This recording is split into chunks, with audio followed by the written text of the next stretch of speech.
Os meios para requalificar e transformar casas históricas em museus foi o foco principal de discussão do 8º Encontro Brasileiro de Palácios, Museus, Casas e Casas Históricas. O evento aconteceu nesta quarta-feira no Palácio dos Bandeirantes, aqui em São Paulo, e reuniu pessoas de todo o Brasil que atuam na área de preservação de patrimônio. Esse é o 8º encontro, de palácios, casas museus, casas históricas. É uma iniciativa importantíssima para o cenário brasileiro, museológico da cidade de São Paulo, do nosso estado, do país, inclusive com repercussões internacionais. Ele vem consolidar uma reflexão de pensar justamente toda a potencialidade dessa categoria de museus, que é tão importante por justamente articular as memórias, de casas, dos seus personagens, das figuras que ocuparam esses espaços. Essa iniciativa, esse seminário, ocorre inclusive em um momento muito feliz, que é a reabertura do Museu Portinari, em Brodowski, que é um dos nossos museus, casas, ligada a esse grande personagem da história da arte brasileira do século XX, que foi Cândido Portinari. Passou por todo um processo de restauro arquitetônico da casa. Hoje em dia ele consegue inclusive fazer uma articulação muito instigante com toda a cidade. O trabalho deles vai ser intenso. Eu fiz alguns trabalhos ligados à questão do patrimônio em São Paulo, como a Pinacoteca do Estado, o Museu da Língua Portuguesa com a Estação da Luz, etc., que são edifícios de grande importância na cidade. Fiz em Campos do Jordão a capela anexa ao Palácio do Governo. Tudo isso tem uma relação, além da parte teórica e da formação de qualquer arquiteto, uma experiência pessoal que me faz capaz de entreter os amigos um pouco com uma conversa ou outra. Os museus, em geral, têm potencial de justamente oferecerem para a população, para os visitantes, uma alternativa de humanização. E nesse caso específico das casas-museus, ainda mais interessante, porque se articulam com as memórias do presente, oferecendo uma cartografia de vivência, de experiências que transformam as nossas grandes cidades cada vez em espaços mais humanos.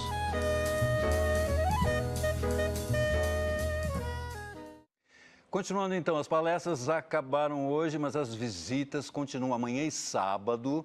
Vão ter visitas à Casa do Portinari, em Brodowski, e ao Palácio Boa Vista, em Campos do Jordão. Para fazer um balanço do evento, a gente recebe aqui no estúdio a Ana Cristina Carvalho, que é vice-presidente da Associação Brasileira de Críticos de Arte, curadora do acervo dos Palácios do Estado, do Governo do Estado de São Paulo, além de ser membro do Conselho Internacional de Museus. Faltou alguma coisa, Ana? Não. Museus Casas Históricas, é um comitê internacional do ICOM, do Conselho Internacional dos Museus. Tá certo. Já dá para fazer algum balanço deste ano? Já dá sim. Na verdade, foi ontem e hoje, as palestras, as comunicações, e que, na verdade, trouxeram muitos debates, essa tipologia de museu, uma tipologia de museu que preservar é muito mais complexo do que preservar, por exemplo, obras de arte em museus de arte. Sim. Por quê? Porque o Museu Casa trabalha com a espacialidade, porque ele trabalha com a questão da reconstituição. É uma narrativa, é uma crônica do tempo, Isso é sempre muito mais complexo do que a coisa em si.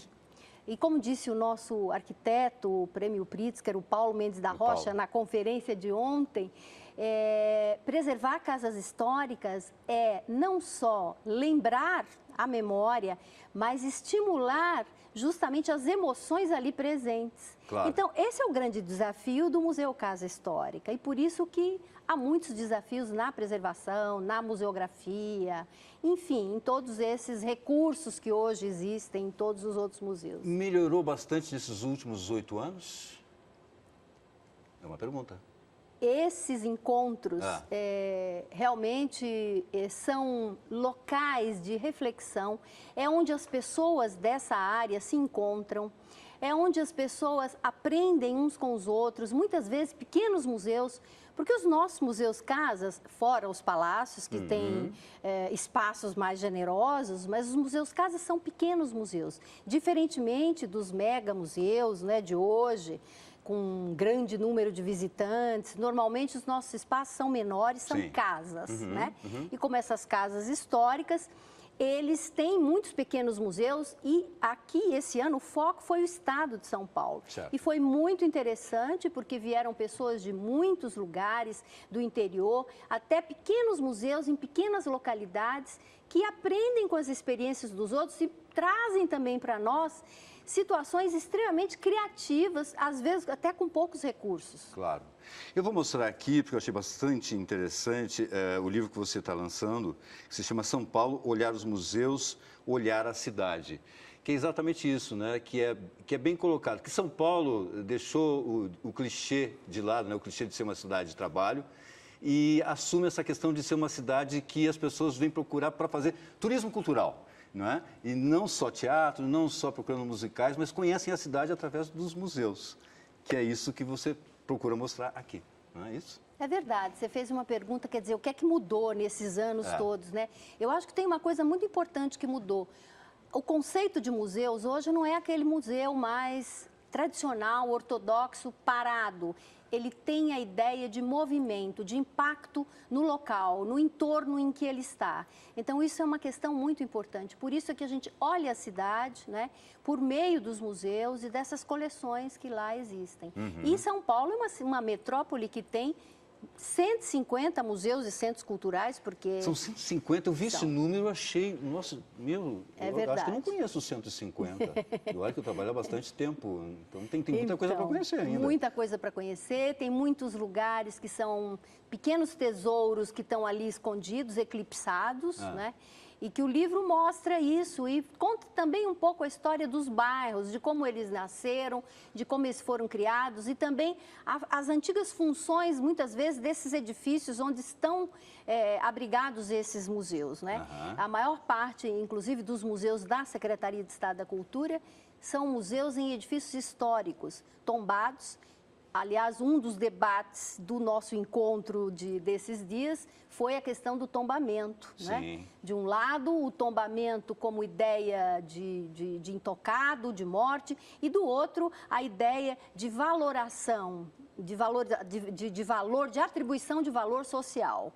Então, há aí dois lados diferentes para que a gente lide com isso e que enfrente esses desafios. Bom, a Ana veio rapidamente aqui, porque você ainda está no meio de tudo que está acontecendo. É verdade. O que vocês vão fazer, por exemplo, amanhã, no sábado?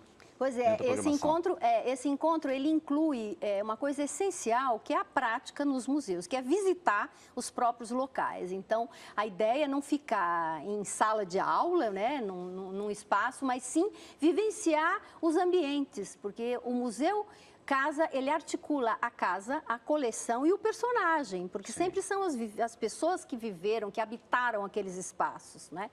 Então, por isso que a gente sempre inclui essas visitas.